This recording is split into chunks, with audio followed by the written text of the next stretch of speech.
The large screen in the United Nations Assembly Hall showed a strange object moving toward Earth. It was silver, shaped like a disc, and bigger than any human spacecraft. The room was quiet. 300 world leaders watched as the alien ship entered Earth's orbit. Taho Kim stood straight, his hands clasped behind his back. At 45, he was South Korea's most respected diplomat. Now, he represented not just his country, but all of humanity. "Ambassador Kim," said the UN Secretary General, breaking the silence. "The alien delegation will arrive in 1 hour. Are you ready?" Taho nodded once. "Yes, Madam Secretary. My team is prepared." Around him stood 4 other diplomats. Gina Park from South Korea's military, Min-ho Kang, Earth's top military strategist, Sun-woo Lee, an expert in foreign cultures, and Haejin Ryu, who appeared to be a language specialist but was actually one of Earth's best intelligence officers. "Remember," the Secretary General said, looking at each diplomat in turn, "this first meeting will shape humanity's future among the stars. We must appear peaceful, cooperative, and harmless." Taho finished for her. "We understand." The landing site was a large open field in neutral Switzerland. Military forces from 20 nations formed a wide circle around the area, staying far enough away to appear non-threatening. News cameras from every country pointed at the empty center where the alien shuttle would land. Taho and his team stood under a simple white tent. They wore no weapons, only plain blue suits with a small Earth emblem, a sign of unity created just days ago. "Do you think they'll look like us?" Sun-woo asked, eyes fixed on the sky. "Unlikely," Min-ho replied. "But appearance doesn't matter. We need to understand how they think, how they fight, what they value." Gina shot him a warning look. "We're here for peace, Dr. Kang." "Peace is built on understanding," Min-ho said with a small smile. "Even potential enemies." Taho raised his hand slightly, silencing them as a silver object appeared in the sky. Unlike the large ship in orbit, this one was small, about the size of a bus. It descended without sound, landing softly on the grass 50 meters away. For 30 seconds, nothing happened. Then, a door slid open on the shuttle's side. 3 figures emerged. They walked on 2 legs and had 2 arms, but that's where the similarities to humans ended. Their skin was pale blue, their heads larger than human heads, with no visible hair. They had 4 fingers on each hand and large black eyes that seemed to take in everything at once. "Forward," Taho said quietly, and his team walked toward the aliens. The 2 groups stopped 3 meters apart. The tallest alien stepped forward. When it spoke, the words came out in perfect English. "Greetings, people of Earth. I am Grand Speaker Rule of the Galactic Council. We have been observing your world for some time." Taho bowed slightly. "Welcome to Earth, Grand Speaker. I am Ambassador Taho Kim. These are my colleagues, General Gina Park, Dr. Min-ho Kang, Diplomat Sun-woo Lee, and Specialist Haejin Ryu. We represent the United Nations of Earth." Rule gestured to his companions. "This is Science Director Veenik and Security Coordinator Lom." The alien named Lom stood stiffly, eyes constantly scanning the area. Taho noticed that unlike the others, this one wore what appeared to be armor under its robes. "We have come to offer Earth membership in the Galactic Council," Rule continued. "Your species has advanced enough to join our community of worlds." Cameras flashed. Reporters whispered excitedly. History was being made. "We are honored," Taho said. "Would you join us in our meeting facility to discuss what this membership means?" Rule nodded. "Yes, but we would prefer to host this meeting on our vessel. It is equipped with visual aids to help you understand the galaxy and your place in it." Taho exchanged quick glances with his team. This wasn't part of the plan, but refusing might seem unfriendly. "We would be honored," he said after a moment. "May I bring my team?" "Of course," Rule said, gesturing toward the shuttle. "Please, Follow us." As they walked toward the alien craft, Hyjin moved closer to Tahoe and whispered, "We're being scanned. Their ship is taking readings of our body chemistry, brain activity, and stress levels." Tahoe nodded slightly but kept his face neutral. "Interesting first move," he whispered back. The inside of the alien shuttle was surprisingly comfortable. The seats adjusted automatically to human body shapes. Screens showed images of Earth from space, shifting to views of distant planets and strange alien cities. "Your world is young," Roll said as the shuttle lifted off. "Most species in the Council have been part of galactic society for thousands of years." "How many species are in this council?" Minho asked. 27 full members and 42 associate members. Rule answered. Earth would begin as an associate member. The shuttle docked with the larger ship in orbit. Taiho and his team followed the aliens through corridors that seemed to adjust their lighting and temperature as they walked. They entered a large room with a circular table. Above the table floated a three-dimensional map of the galaxy, stars, and planets slowly rotating. "Please be seated," Roll said. "Let me explain why we have come to Earth now." As they sat, Tahoe noticed that the chairs faced screens showing Earth. These aliens wanted them to see their home planet during negotiations, a reminder of what was at stake. For 50,000 years, the Galactic Council has maintained peace among spacefaring species, Roll began. "We prevent wars, share technology, and protect developing worlds. When a species reaches a certain level of advancement, we invite them to join us." "And Earth has reached this level?" Jinnah asked. "Yes and no," Roll said. "Technologically, you are still primitive compared to most council members, but you have qualities we find valuable." Veenik, the science director, touched a control on the table. The galactic map zoomed in on a section of stars. "This region has become unstable," Veenik explained. "Several aggressive species are expanding their territories.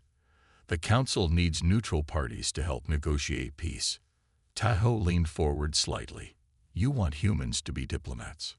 "Precisely," Roll said. "Our studies show that humans are uniquely suited for this role. You are adaptable, creative in solving problems, and most importantly, you fear war." Tahoe kept his face carefully blank, but he felt Jinnah stiffen beside him. "Fear war," she repeated. "Yes," Veenik said.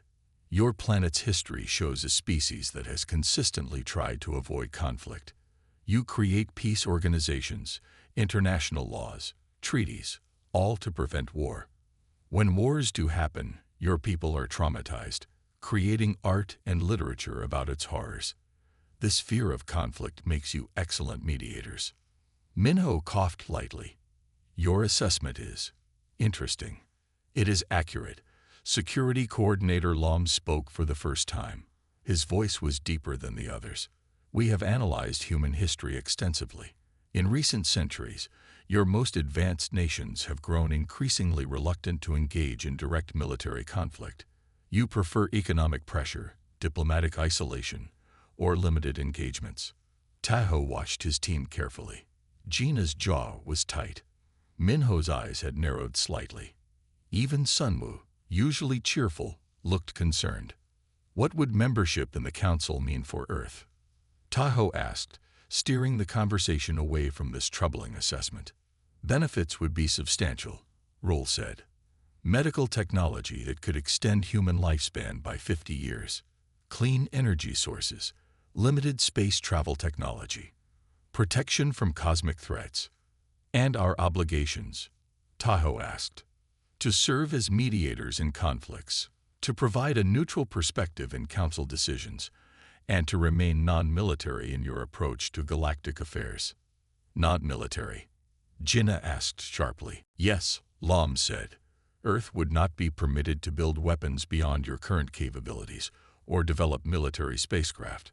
Such restrictions are standard for associate members, especially those in diplomatic roles." Tahoe could feel the tension from his team.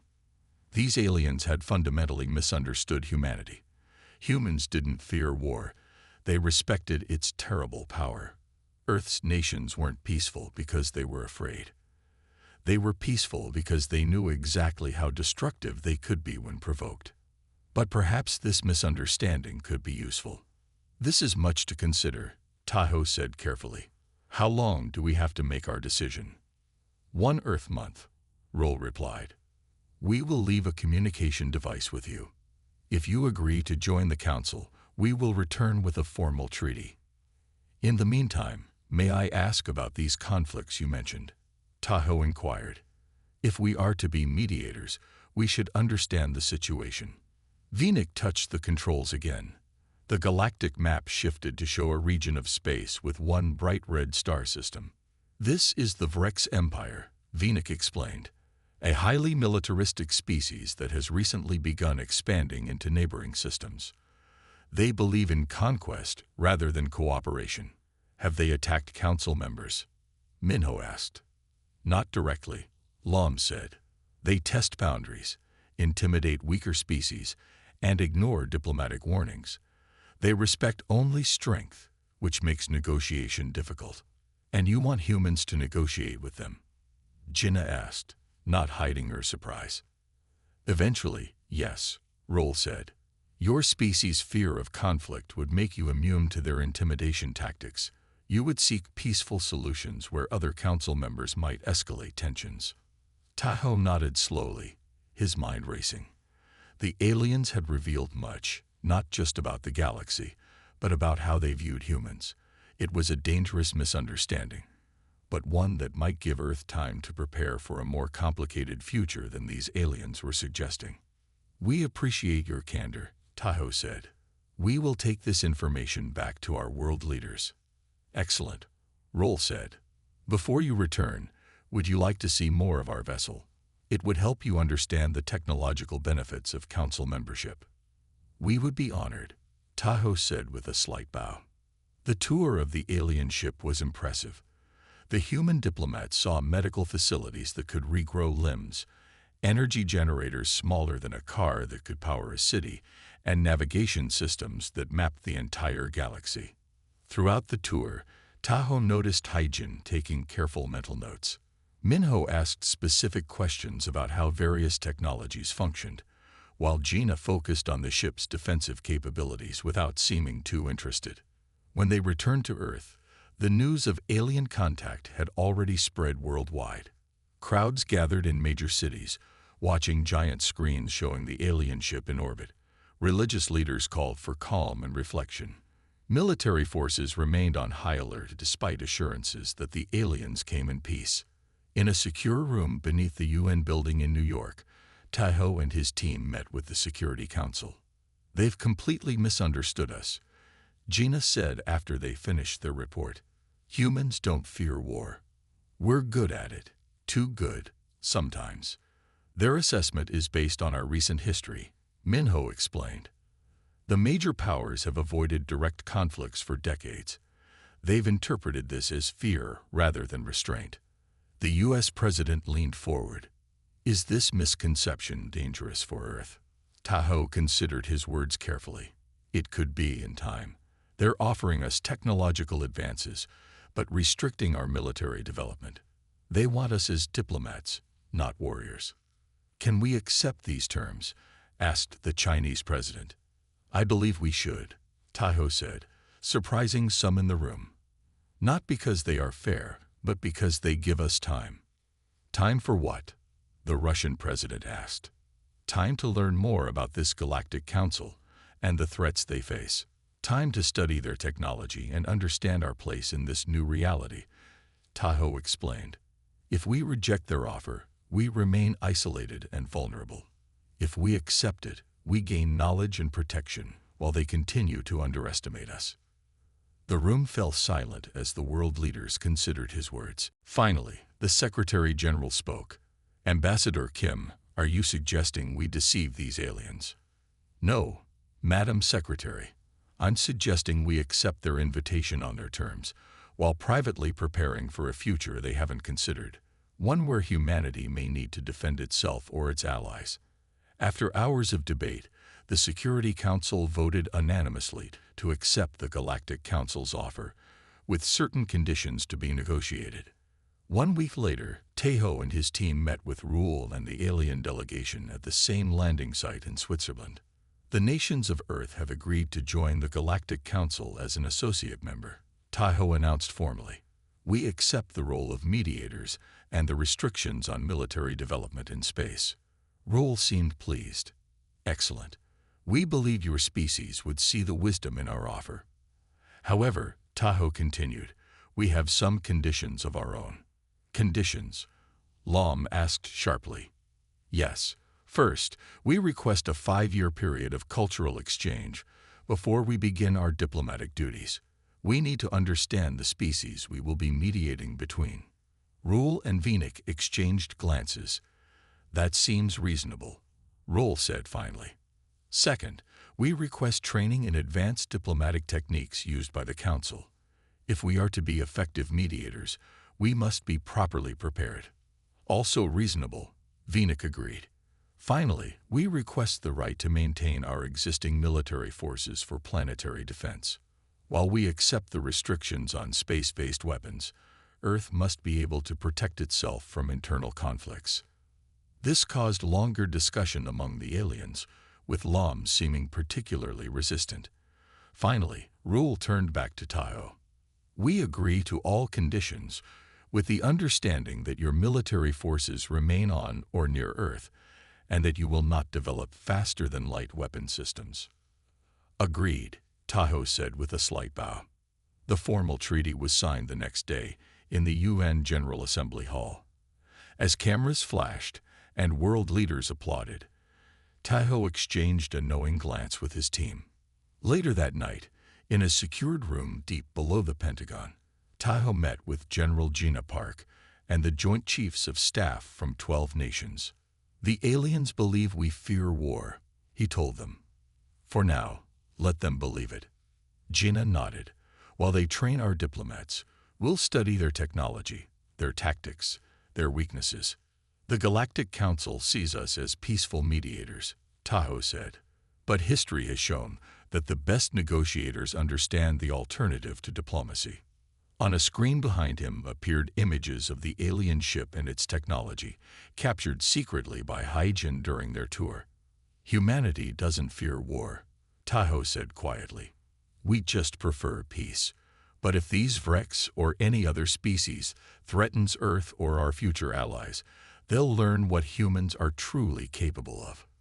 The military leaders nodded in silent agreement. Earth would play the role the aliens had assigned. For now. In orbit above Earth, Grand Speaker Rule watched the blue planet turn slowly beneath his ship. They accepted our terms completely, he told the Council via holographic communication. As predicted, their fear of conflict led them to choose the diplomatic path.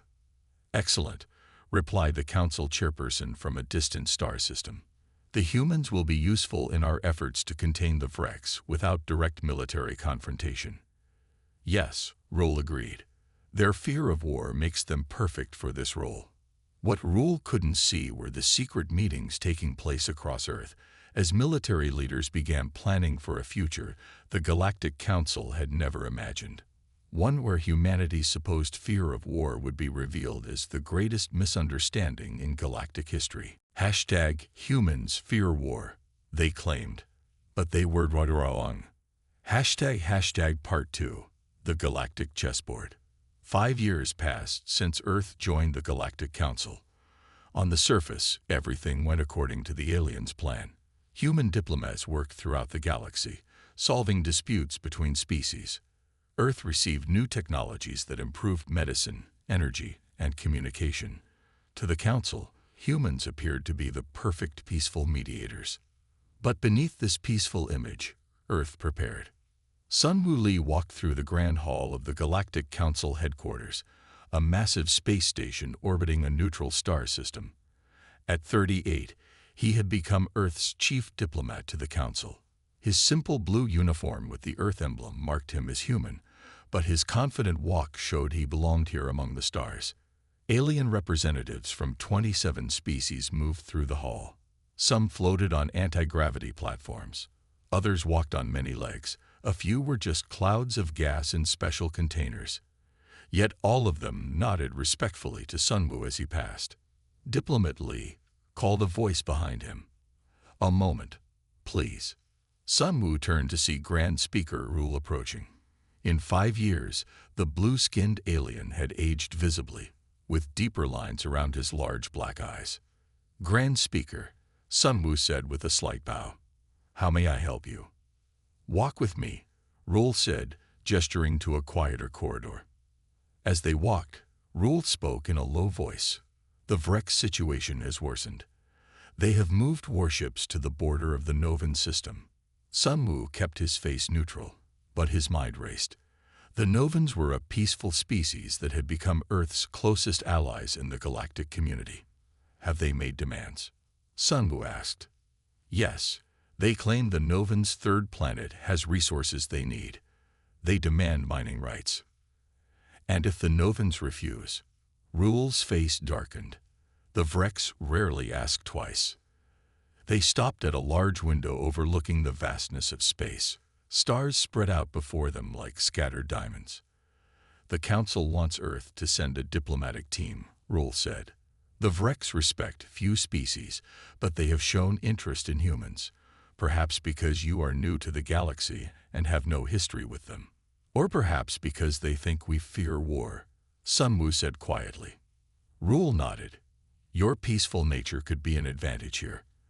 The Vrex respect strength, but are confused by species who choose not to fight when they could." Sun Wu smiled slightly. If only Rule knew the truth.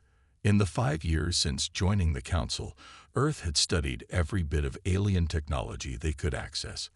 Under the guise of cultural exchange, humans had visited numerous worlds, learning about defenses, weapons, and battle tactics from 100 civilizations. "I will assemble a team immediately," Sun Wu said. "When do we leave?" "Tomorrow. The Council has prepared a diplomatic vessel for you." Sun Wu bowed again. "Thank you for trusting Earth with this important mission." As Rule walked away, Sun Wu touched a small device on his wrist. It looked like a simple watch, but was actually a secure communicator developed by Earth scientists using reverse-engineered alien technology. "Secure channel to Earth Command," he whispered. "Priority Alpha." In a hidden facility deep beneath the Rocky Mountains, General Gina Park stood before a group of military leaders from around the world. At 50, she now commanded Earth's United Defense Force, a secret military organization unknown to the Galactic Council. "The Vrex are making their move," she announced to the room. "As our intelligence predicted, they're targeting the Novan system." On a large screen behind her appeared images of sleek, predatory ships, the Vrex battle fleet. "The Council is sending our diplomatic team to negotiate," she continued. "This gives us the opportunity we've been waiting for." A Chinese general raised his hand. "Is 5 years enough? Are we ready?" Gina's face was grim but determined. "We're as ready as we'll ever be. For 5 years, we've studied their technology, their tactics, their weaknesses. We've built weapons they don't know about and ships they can't detect." "And the Council restrictions?" asked a Brazilian admiral. "On paper, we'd followed every restriction," Gina said with a small smile. "We haven't built military spacecraft, officially. These are research vessels and emergency evacuation ships. We haven't developed faster-than-light weapons. The weapons themselves don't travel faster than light, just the ships carrying them." The room filled with tight laughter. Humans had always been good at finding loopholes. "Dr. Kang will explain the situation," Gina said, stepping aside. Minho Kang, now the director of Earth's Xenotechnology Division, took her place. At 52, his hair had gone completely gray, but his eyes remained sharp. "The Vrex are predators," he explained, bringing up new images on the screen. "They evolved from pack hunters on a harsh world. They respect strength and despise weakness. In their culture, if you can take something, it's yours by right." "How do they fight?" asked an American general. "Directly and overwhelmingly. Minho replied. They don't believe in subtle tactics. Their ships are heavily armored at the front, with massive forward-facing weapons. They attack in tight formations, concentrating firepower. Weaknesses? Asked a Russian admiral. 3 major ones, Minho said, changing the display. First, their ships have minimal rear defenses. They don't expect enemies to get behind them. Second, they use predictable attack patterns, effective but inflexible. Finally, their command structure is rigid. If you eliminate their lead ships, the others become disorganized. General Gina stepped forward again. Operation Trojan Horse is now active. Captain Haijin Ryu will lead a special forces team disguised as diplomatic aides. Their mission is to gather final intelligence and prepare ground defenses on Nova Prime if negotiations fail. And they will fail, Minho added quietly. The Vreks aren't interested in compromise. This is a test. They want to see how the Council responds to aggression. Then we'll show them, Gina said firmly. Just not in the way they expect. The Novan system consisted of 7 planets orbiting a yellow star similar to Earth's sun. Nova Prime, the 3rd planet, was a beautiful blue-green world with 2 small moons. Its people, the Novans, were tall, slender beings with iridescent skin that changed color with their emotions. They were scientists and artists who had never developed weapons more dangerous than those needed for hunting. The human diplomatic ship entered the system 6 days after leaving Council headquarters. It was a sleek vessel named Olive Branch, designed to look elegant and non-threatening. Inside, however, it contained technology the Council would never have approved. In the ship's conference room, Sun Wu briefed his team. Besides himself, there were 4 other diplomats, all of whom were actually military officers with diplomatic training. Among them was Captain Haijin Ryu, whose intelligence work had been crucial to Earth's secret preparations. The Vreks delegation will meet us on Nova Prime tomorrow, Sun Wu explained. They've agreed to preliminary talks before their fleet arrives. This gives us 2 days to prepare. What do we know about their representative? Haijin asked. Commander Grath, Sun Wu said, bringing up an image of a reptilian being with red scales and yellow eyes. He's a mid-level officer, which tells us the Vreks aren't taking these negotiations seriously. They've already decided to take what they want, one of the other diplomats said. Sun Wu nodded. Most likely. Our job is to delay them while appearing genuinely interested in finding a peaceful solution. Haijin's eyes narrowed. And the secondary objective remains unchanged, Sun Wu said quietly. While we talk, your team will help the Novans prepare. Quietly. The ship docked at Nova Prime's orbital station later that day. They were greeted by Tala, the Novan ambassador to the Council. Her skin shimmered with blues and greens, colors of hope tinged with worry. Thank you for coming so quickly, she said, leading them toward the shuttle that would take them to the surface. My people are frightened. We have never faced a threat like this. We understand, Sun Wu assured her. Earth stands with Nova Prime. Tala's skin brightened slightly. The Council said you would try to negotiate, but could make no promises beyond that. The Council doesn't speak for Earth, Sun Wu said simply. Nova Prime's capital city was built in harmony with the natural world. Buildings curved around ancient trees, and waterways flowed through the city center. It would have been beautiful if not for the fear visible on every Novan face. The diplomatic team was given a building near the central government complex. As night fell, Haijin and 2 of her team slipped away while Sun Wu met with Novan leaders.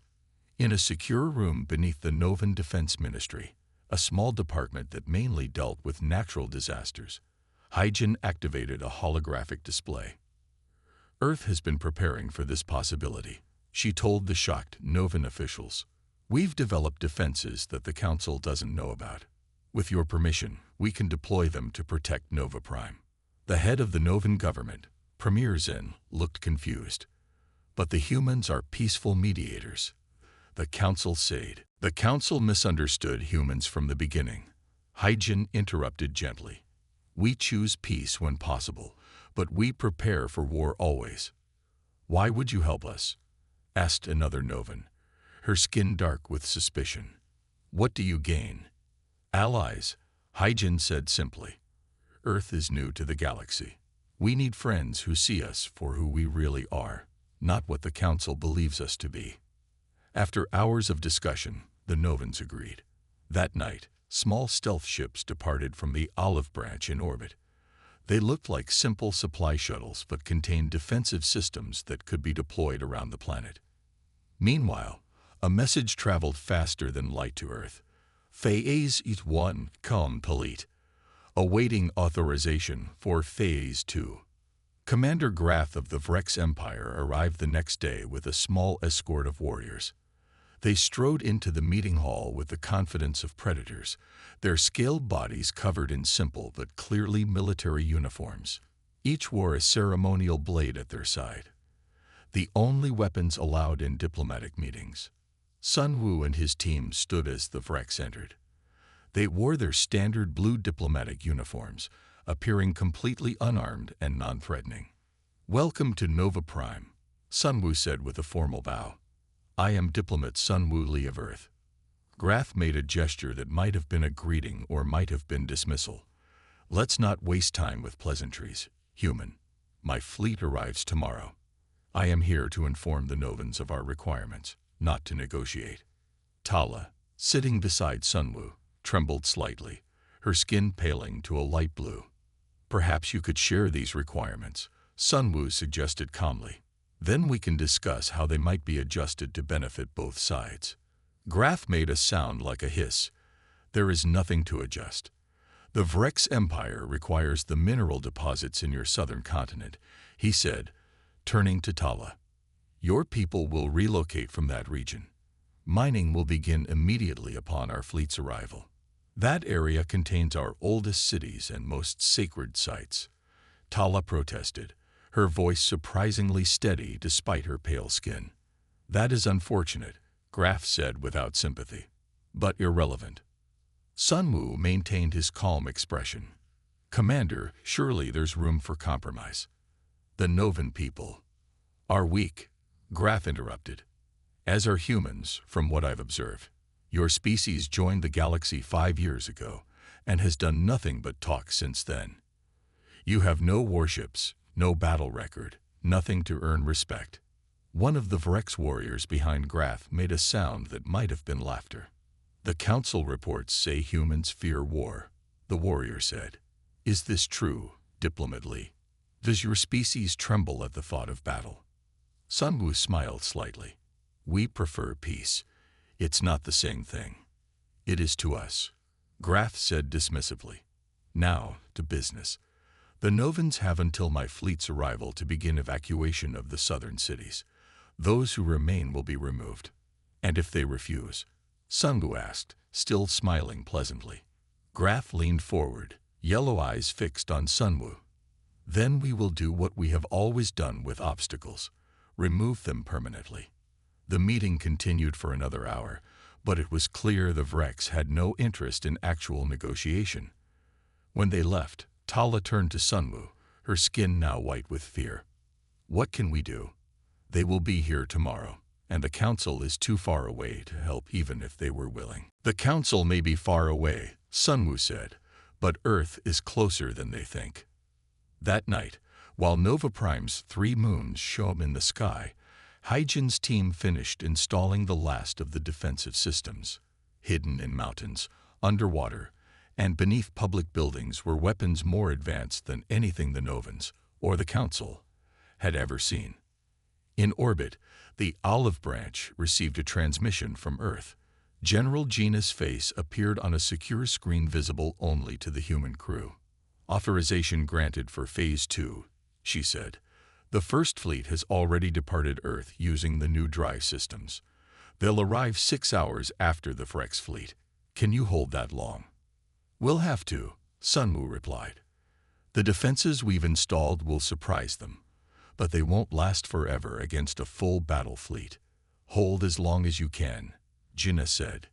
Help is coming. After the transmission ended, Sun Wu looked at Hyjin. Position your team at the key defense points. When the Vreks realize we've tricked them, they'll be furious. What about you? Hyjin asked. I'll keep talking, Sun Wu said with a grim smile. That's what we humans do best, according to the council. We talk because we fear war. If only they knew, Hyjin said softly. They're about to find out, Sun Wu replied, one way or another. Morning came to Nova Prime with a sky full of warships. The Vreks fleet, 20 large vessels shaped like predatory animals, took up position around the planet. Their weapons were clearly visible, aimed at the major cities. Commander Grath contacted the surface immediately. Have the southern cities begun evacuation? The Novan government requests more time. Sun Wu replied calmly. Relocating millions of people cannot happen overnight. Grath's yellow eyes narrowed. You were told our terms yesterday. Since you have failed to comply, we will provide motivation. One of the Vreks ships fired a single shot at an uninhabited island in the Southern Ocean. The explosion was visible from space, a demonstration of power. You have 1 hour, Grath said. Then we target the smallest southern city. The transmission ended. In the Novan Government Center, officials ran in panic, their skin flashing rapidly between colors of fear and anger. They're going to destroy our world, Premier Zin said, his voice breaking. No, Sun Wu said firmly. They're not. He turned to Hyjin, who stood quietly in the corner. Captain, activate the defenses. Hyjin nodded and spoke into her communicator. All teams, execute Defense Plan Alpha. Authorization code, Thermopylae. Across Nova Prime, hidden systems came to life. In orbit, the olive branch suddenly changed. Panels slid open to reveal weapons. A shield shimmered into existence around the ship. On the planet's surface, defense towers rose from hidden underground bunkers. Missile launchers emerged from lakes and oceans. Massive energy cannons powered up in mountain caves. In the Novan Government Center, a holographic display showed all of these defenses coming online. The Novan officials stared in shock. What is this? Premier Zin asked, his skin now bright purple with confusion. This, Sun Wu said quietly, is humanity showing its true nature. He opened a channel to the Vreks fleet. Commander Grath's surprised face appeared on the screen. What is the meaning of this? Grath demanded. The Council forbids such weapons. The Council, Sun Wu said calmly, doesn't know everything about humans. We have never feared war, Commander. We just prefer to avoid it when possible. These defenses cannot stop a full Vreks battle fleet, Grath snarled. They don't need to stop you, Sun Wu replied. They just need to hold you until our fleet arrives. Your fleet. For the first time, Grath looked uncertain. Earth has no military vessels. Sun Wu smiled. Another misunderstanding. You have 55 minutes to withdraw from this system, Commander. After that, we stop negotiating. As the transmission ended, Sun Wu turned to the astonished Novan officials. Now we wait, and hope our fleet arrives in time. The humans had revealed their hand. The galaxy was about to learn that those who believed humans feared war had made a deadly mistake. The Vreks commander's yellow eyes narrowed on the screen. His scaled face showed a mix of anger and confusion. You bluff human, Commander Grath said. Earth has no warships. The Council forbids it. Sun Wu Li stood calmly in the Novan Command Center. Around him, the Novan leaders watched with skin that flashed between colors of hope and fear. The Council believes what we allowed them to believe, Sun Wu replied. Humans have never feared war, Commander. We just prefer to avoid it when possible. Your defenses cannot stop a full battle fleet, Grath snarled. Perhaps not, but they can cause enough damage to make your victory costly. Sun Wu's voice remained even. 45 minutes remaining, Commander. I suggest you use them wisely. The connection ended. Hyjin Ryu stepped forward, her face serious. The Vreks are scanning the planet. They've detected some of our defense systems. Good, Sun Wu said. Let them see enough to make them cautious, but not everything. Premier Zin, the Novan leader, approached with skin now deep blue with concern. Your people deceived the entire Galactic Council. For 5 years, we did what was necessary, Sun Wu explained. Earth is new to the galaxy.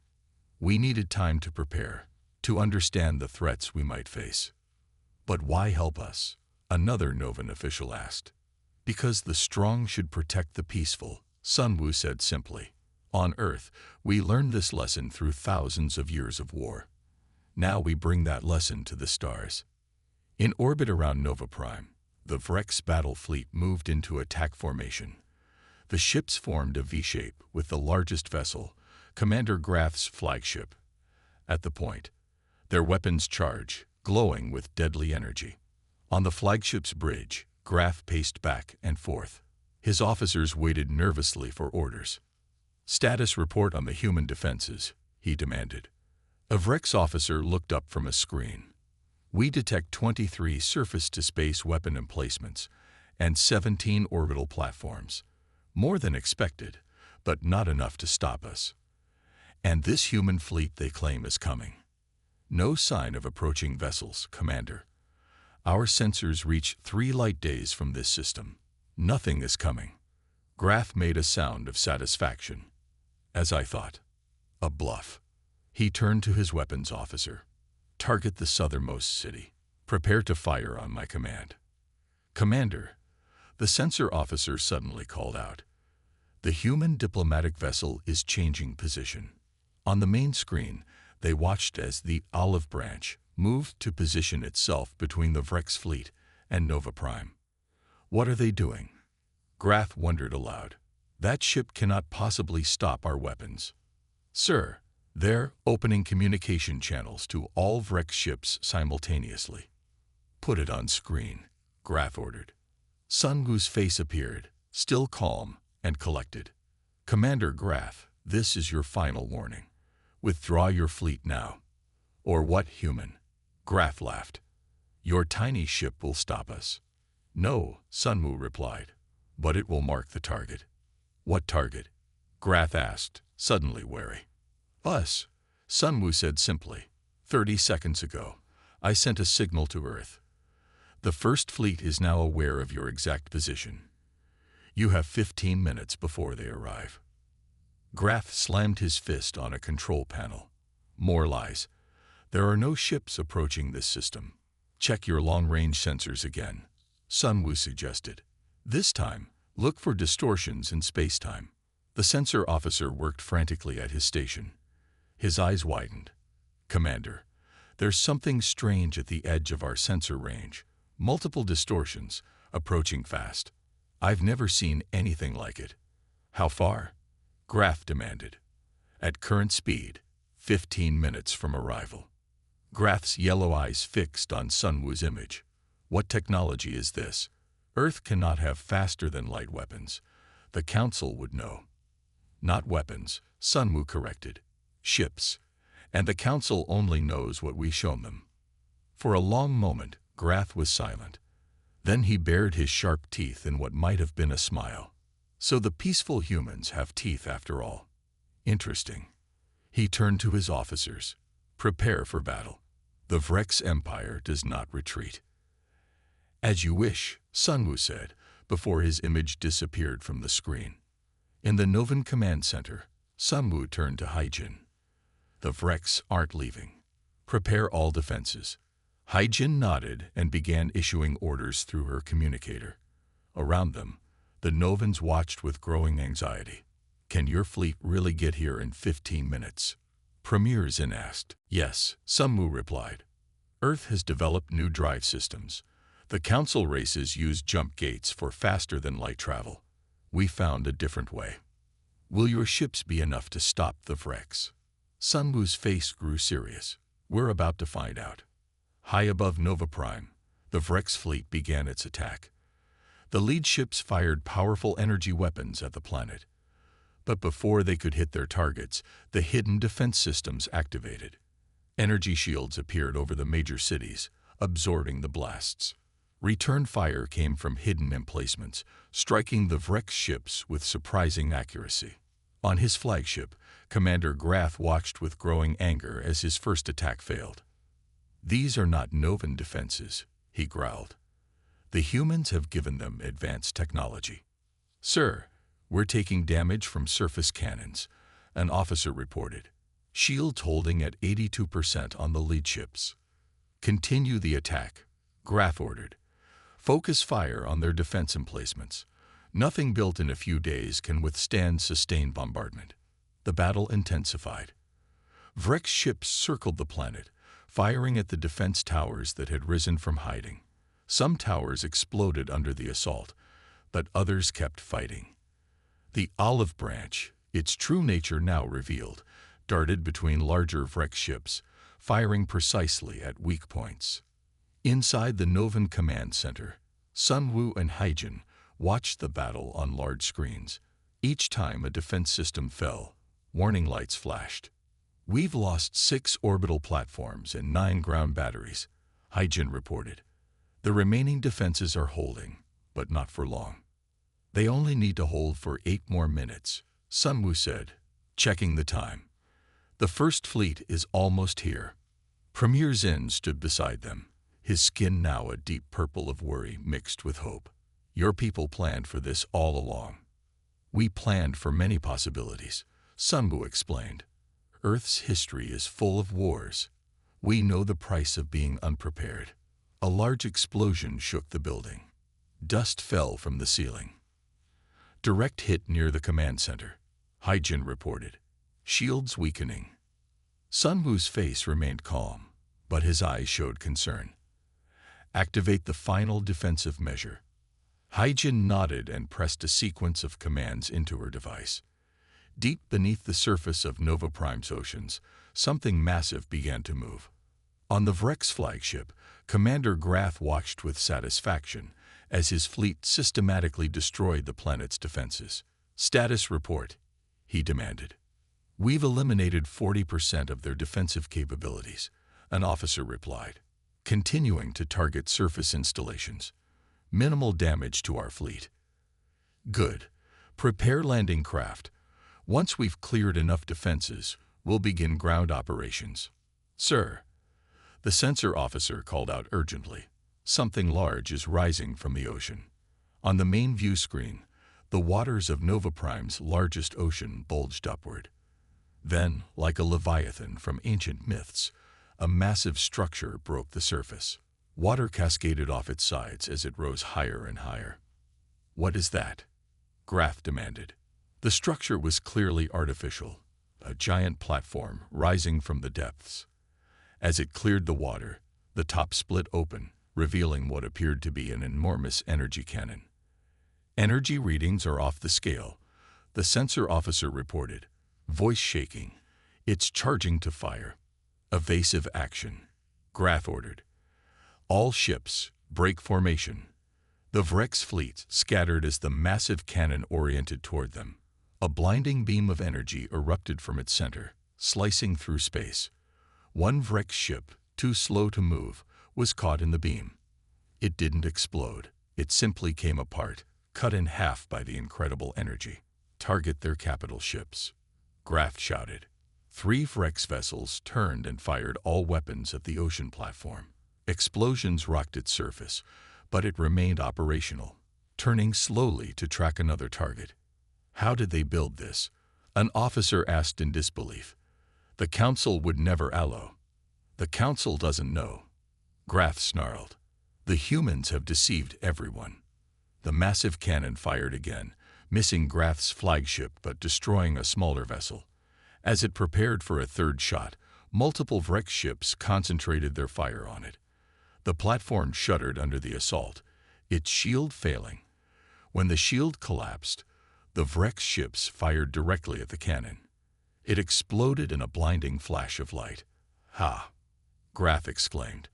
"Whatever else they've hidden, that was their most powerful weapon, and now it's gone."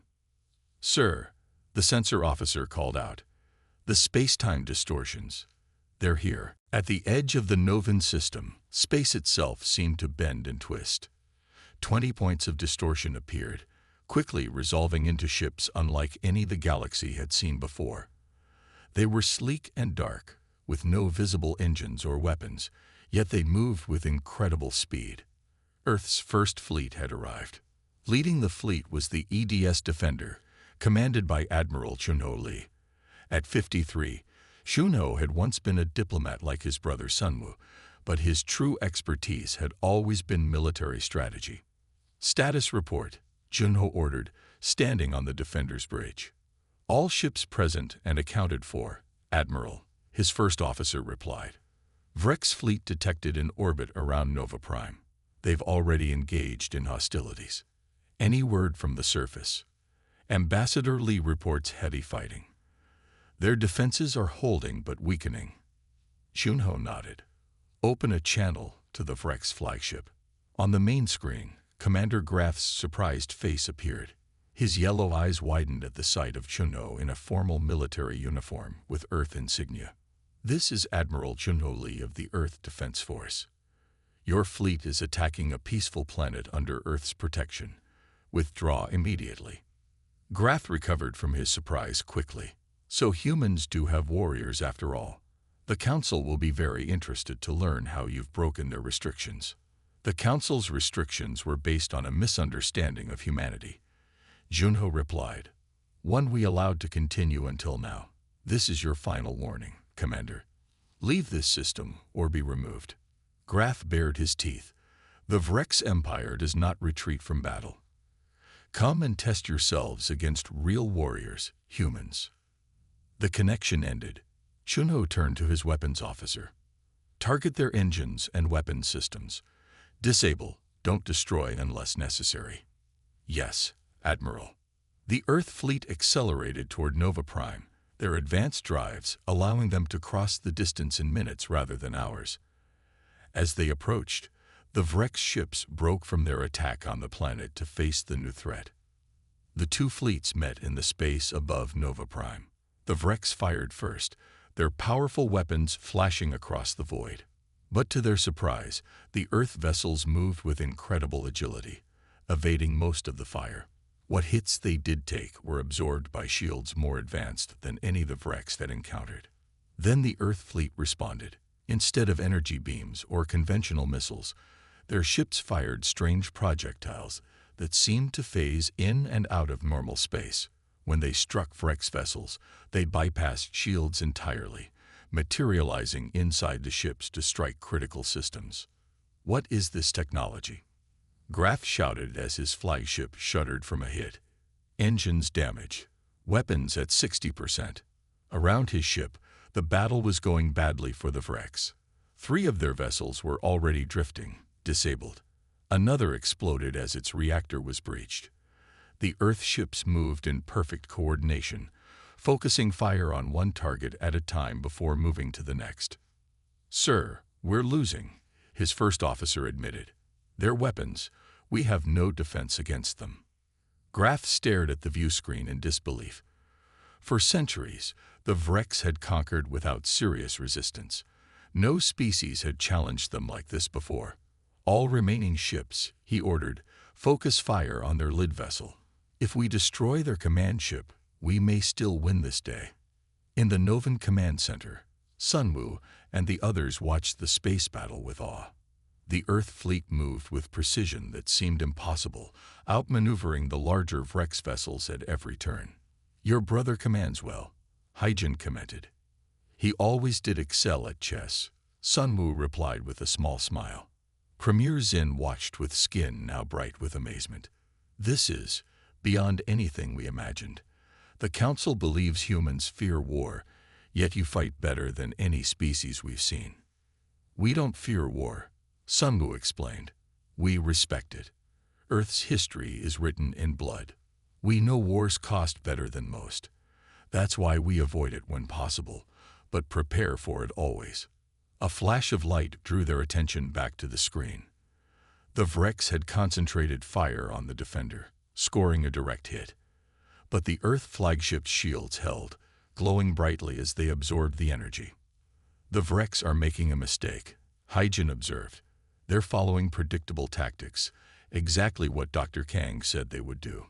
On the screen, they watched as Earth vessels circled behind the Vrek's ships, targeting their weaker rear defenses.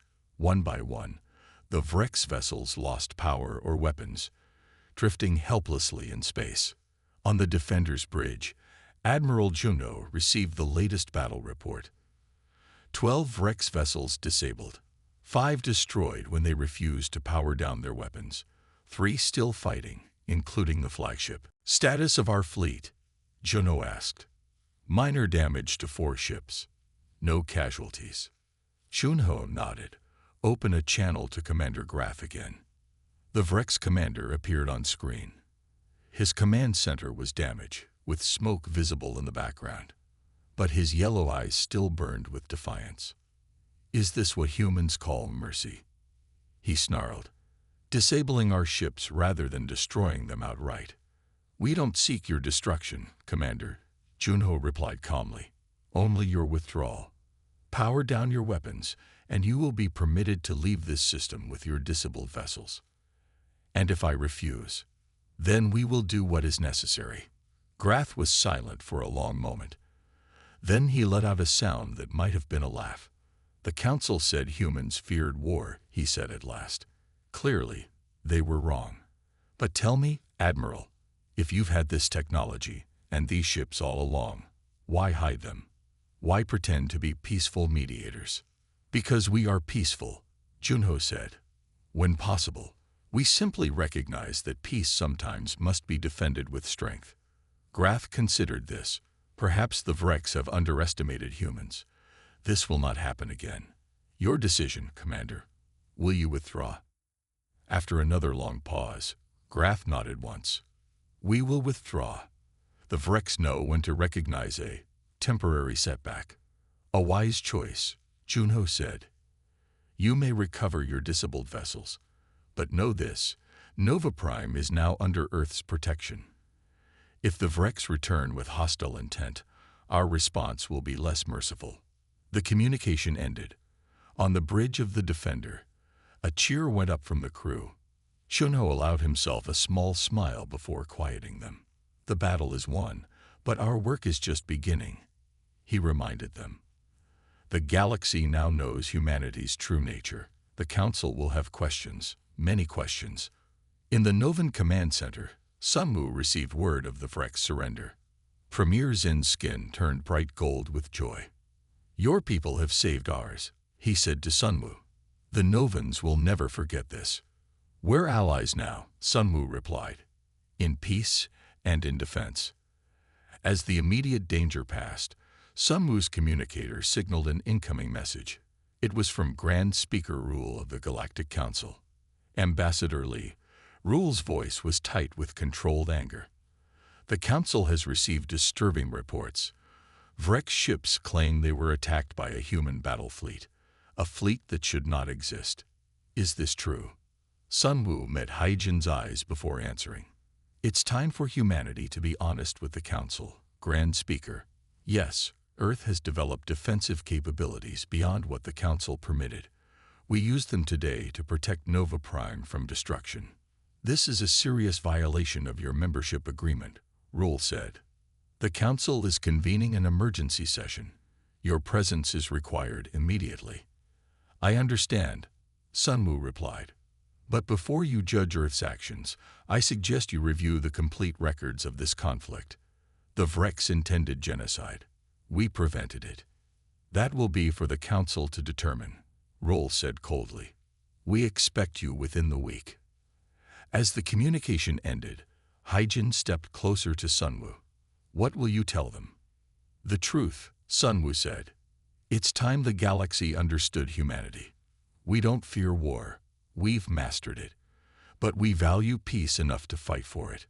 Outside the command center windows, Nova Prime's sun was setting. In orbit above, Earth's ships stood guard where Vrex warships had threatened just hours before. The galaxy was changing. Humanity had revealed its true nature, and nothing would ever be the same again. The Galactic Council headquarters hummed with unusual activity. Representatives from all 27 member species had gathered for an emergency session. The massive chamber, normally ordered and quiet, buzzed with worried conversations. News had spread quickly through the galaxy. Humans had revealed military capabilities that should not exist.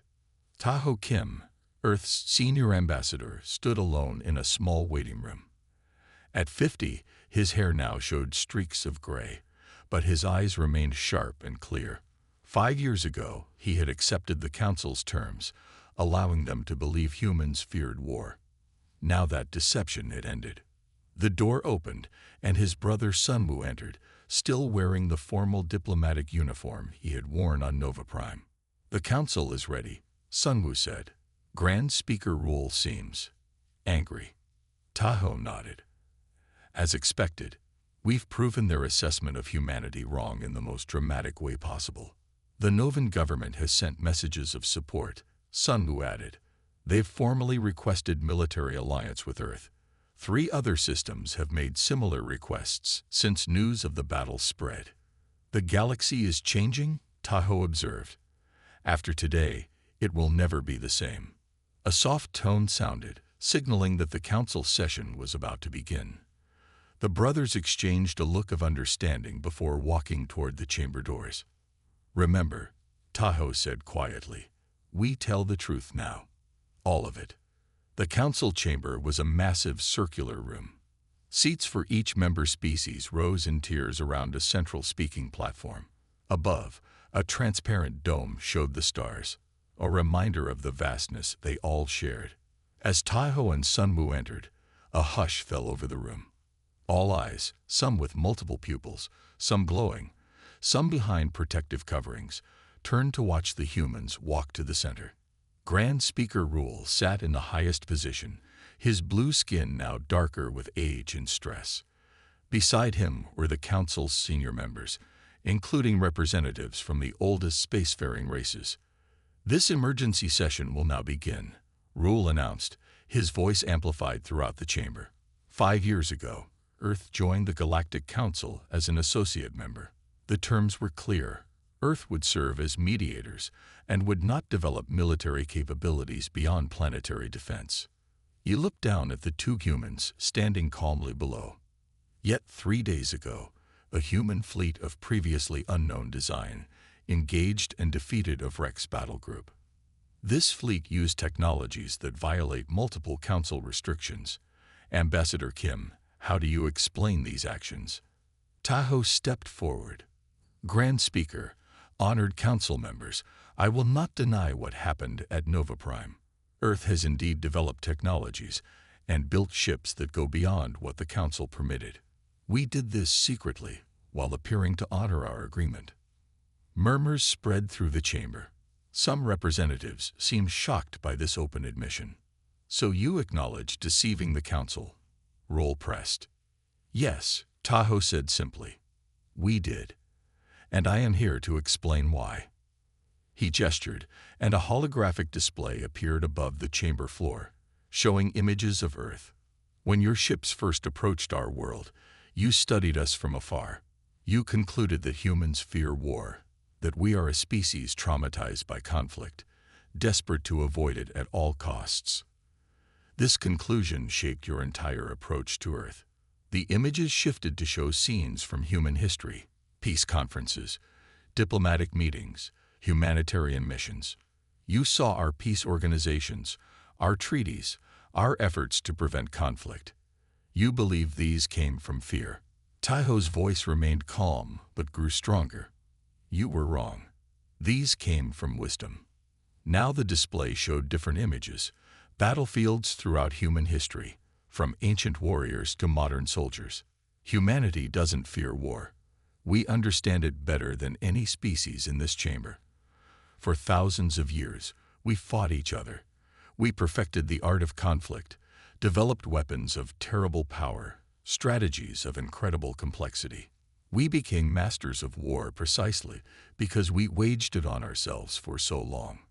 The council chamber remained silent, all eyes fixed on the changing images. And then we began to change, not from fear, but from wisdom. We recognized that our talent for war could destroy us. So we built institutions of peace, not because we feared fighting, but because we respected its terrible power. Tahoe gestured, and the hologram vanished. When you came to Earth and offered membership with military restrictions, we faced a choice. Reject your terms and remain isolated, or accept them while privately preparing for a galaxy we didn't yet understand. We chose the second path. Rule leaned forward. You admit to deliberate deception. This alone justifies expelling Earth from the Council. Perhaps, Tahoe acknowledged. But before you make that decision, I ask you to consider what actually happened at Nova Prime. He nodded to Sunwoo, who stepped forward. 3 days ago, the Vrex fleet prepared to attack a peaceful world. Sunwoo explained. Nova Prime had no significant defenses. Its people have never developed weapons of war. They faced extinction. Another hologram appeared, showing the battle above Nova Prime. Earth vessels engaged the Vrex fleet. We had superior technology, superior tactics. We could have destroyed every Vrex ship. The hologram showed Earth ships disabling rather than destroying Vrex vessels. Instead, we disabled their ships when possible. We offered mercy when they surrendered. We showed restraint. Roll seemed unimpressed. Your actions, however restrained, violated Council law. Yes, Tahoe admitted, but they saved millions of lives. If Earth had followed your restrictions, if we had truly been the peaceful, fearful species you believed us to be, Nova Prime would now be a smoking ruin. For the first time, uncertainty showed on Roll's face. A representative from another species, a tall being with crystal-like skin, stood from their seat. I wish to speak. The Council recognizes the representative from Crystalla, Roll said. My people have observed humans since they joined the Council, the crystalline being said. We noted their interest in our defensive technologies, their careful questions about our history. We suspected they were not as fearful of conflict as the Council believed. Yet in all dealings with Crystalla, humans have been honest, fair, and genuinely committed to peaceful relations. Another representative stood, a small furry being with large eyes. The Vril delegation agrees. Humans have helped resolve 3 major trade disputes in our sector. They have proven themselves valuable members of the galactic community, regardless of their military capabilities. More representatives began to speak, some defending Earth's actions, others condemning the deception. The chamber grew loud with debate. Finally, Rule raised his hand for silence. Whatever the justification, Earth has violated the terms of its membership. The Council must decide how to respond. Tahoe spoke again. Before you vote, there is one more thing you should know. Earth did not act alone in defending Nova Prime. This caused new murmurs throughout the chamber. What do you mean? Roll demanded. For the past 5 years, as we studied the galaxy, we also formed quiet alliances. 7 systems have signed mutual defense agreements with Earth. 3 more have requested similar arrangements since Nova Prime. These worlds value their independence and their safety. They recognize that the Council's protection has limitations. The chamber erupted in shocked conversations. Rule struggled to restore order. You have created a military alliance without Council approval, he asked incredulously. We have created partnerships with worlds that share our values, Tahoe corrected. Worlds that want both peace and security. This is unprecedented, a Council member shouted. No, Tahoe countered. It's actually very common in human history. Alliances form naturally between those with shared interests. We've simply brought this concept to the stars. Before Rule could respond, the chamber doors opened. A Novan delegation entered, led by Premier Zin. His skin shimmered with determination as he approached the center of the room. The Council recognizes Premier Zin of Nova Prime, Rule said, surprise evident in his voice. I come to speak for Earth, Zin announced. 3 days ago, my world faced destruction. The Council knew of our danger but offered only words. Earth offered action. They'd risked their standing in this Council to save a people they barely knew. Zin's skin rippled with emotional colors as he spoke. You believed humans feared war. You were wrong. They respect it. There is a difference. He turned to face the entire Council. My government has formally requested a defensive alliance with Earth. We would rather stand with humans who act than with a council that only talks. The chamber fell silent. Taiho and Sunwoo exchanged a glance. This was unexpected support. Roll seemed at a loss for words. Finally, he spoke. The council will recess to consider these matters. We will reconvene in 2 hours. As the council members filed out, Taiho, Sunwoo, and Premier Zin moved to a side chamber. Thank you for your support, Taho said to the Novan leader. I speak only truth, Zin replied, his skin now a calm blue. My people owe their lives to yours. The council faces a difficult choice, Sunwoo observed. They can punish Earth and risk losing other members, or they can accept our deception and appear weak. There is a third option, Taho said thoughtfully. They could adapt. Before they could discuss further, a message arrived for Taho. Admiral Chunho requests to join the council session when it resumes, he read aloud. He's bringing evidence the council should see. Sunwoo raised an eyebrow. What evidence? We'll find out soon, Taho replied. 2 hours later, the council reconvened. The chamber was even more crowded than before, with additional representatives from worlds that normally sent only minor delegates. Word had spread. This session would shape the future of galactic politics. Admiral Chunho now stood beside his brothers in the center of the chamber. He wore his formal Earth Defense Force uniform, making no attempt to hide humanity's military nature. Grand Speaker Rule called the session to order. Before the council votes on Earth's status, Admiral Lee has requested permission to present new information. The council has agreed to hear him. Chunho stepped forward. Unlike his diplomat brothers, he had the confident bearing of a career military officer. Honored Council, I come before you not to defend Earth's deception, but to provide context. He activated a holographic display. This is a recording from a Vrex ship during the battle at Nova Prime. A hologram showed a Vrex bridge. Commander Grath was visible, ordering attacks on civilian targets. Note the tactics, Chunho continued. The Vrex targeted population centers. First, not military installations. Their intent was clear. Maximum civilian casualties to break Nova Primes will quickly. The recording continued, showing Grath's anger when Earth's fleet arrived. Now observe what happened after we disabled their fleet. A hologram shifted to show Earth ships providing medical aid to damaged Vrex vessels and allowing the surviving ships to retrieve their disabled compatriots. We could have destroyed them all, Chunho stated. We had the capability. Instead, we chose restraint. Rule seemed unimpressed. This doesn't change the fact that Earth violated council restrictions. No, it doesn't, Chunho agreed. But it demonstrates something important about humanity. He paused, looking around the chamber. You believed we feared war. The truth is more complex. We respect war's terrible power. We know its cost better than any species here because we've paid it countless times throughout our history.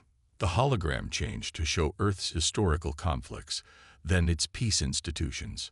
Humans don't avoid war because we're afraid. We avoid it because we know exactly what we're capable of.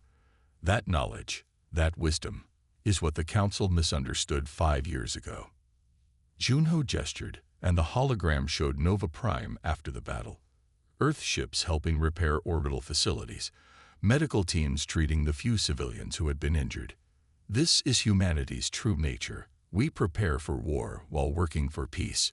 We build weapons while hoping never to use them. We train warriors who value life above all. He turned to face Roll directly. The Council offered Earth membership because you believed our fear of war made us good mediators. You were half right. We are good mediators, not because we fear conflict, but because we understand both war and peace better than most. The chamber remained silent as Chunho's words sank in. Finally, Rule spoke. The Council must now vote on 2 matters. First, Earth's status given their violation of membership terms. Second, how to respond to these new alliances forming outside Council supervision. Another Council member stood, a tall, insect-like being. Before we vote, I propose a third option. Rather than punish Earth or ignore their actions, let us recognize reality. The galaxy is changing. Perhaps the Council should change with it. Murmurs of surprise spread through the chamber. What are you suggesting? Rule asked. Modify our approach. Recognize Earth's military capabilities officially. Perhaps even. The being hesitated. Perhaps even create a new role for them within our structure. For the next hour, debate raged. Some council members demanded Earth's expulsion. Others supported the idea of a new role. Through it all, the three human brothers stood calmly in the center, watching as the galaxy's political landscape shifted around them. Finally, Rule called for order. The council has reached a decision. The chamber grew quiet. All eyes turned to the Grand Speaker. Earth has violated the terms of its associate membership. This cannot be disputed or ignored. Rule's face was solemn. However, the Council also recognizes that these actions saved Nova Prime from likely destruction. The outcomes, if not the methods, align with Council values. He looked down at the three humans. Therefore, Earth's associate membership is revoked. Before protests could begin, he raised his hand. Instead, Earth is granted a new status: defensive partner of the Galactic Council. In this role, Earth may maintain its military capabilities and its defensive alliances, but must coordinate with the Council on major operations and continue to provide diplomatic services. Surprised looks were exchanged throughout the chamber. This was an entirely new category of membership, created specifically for humanity. Furthermore, Rule continued, the Council will establish a new defense committee, with Earth holding a permanent position. This committee will review threats to peace and coordinate responses when diplomacy fails. Tahoe stepped forward. The Council is wise to adapt. Earth accepts this new status and the responsibilities it brings. There is one more condition. Rule added, Earth must share certain defensive technologies with the Council, not weapons, but systems that can protect civilian populations, like those you deployed on Nova Prime. That is acceptable, Tahoe agreed. Earth has never sought military dominance, only security for ourselves and our allies. Rule nodded slowly. Then it is settled. This session is concluded. Later, in a private room overlooking the space station's central garden, the three brothers from Earth met with Premier Zin. A clever solution, Sunbu observed. They punished us by revoking our associate membership, but then created a new position that gives us more freedom than before. The Council is pragmatic, Tahoe said. They recognized the changing reality and adapted to it. What happens now? Zin asked, his skin shifting through thoughtful colors. Admiral Junho looked out at the stars visible through the large window. Now we build something new. A galaxy where peaceful worlds don't need to fear aggressors like the Vrex. Where diplomacy is the first option, but not the only option. The Council believed humans feared war, Tahoe reflected. Today they learned the truth. We don't fear it. We respect it enough to master it, to control it, to use it only when necessary, and to end it quickly when it begins, Shono added. Zin's skin turned a bright, hopeful gold. My people have a saying. True peace comes not from the absence of strength, but from the strength to create absence of conflict. We have a similar concept on Earth, Sunwoo said with a smile. We call it peace through strength. Outside the window, ships from dozens of worlds moved through space around the Council station. Among them were the sleek, dark vessels of Earth's fleet, no longer hidden, no longer denied. The galaxy had changed. The species that supposedly feared war had revealed itself to be its most capable practitioner and its most reluctant participant. In the Council chamber, a new saying was already spreading among representatives. Pray for peace. Work for peace. But if peace fails, hope the humans are on your side. Humanity had found its place among the stars, not by hiding its nature, but by finally revealing it. They didn't fear war. They understood it. and that understanding had brought a new kind of peace to the galaxy. 5 months later, a Vrex scout ship appeared at the edge of a small star system far from the main trade routes.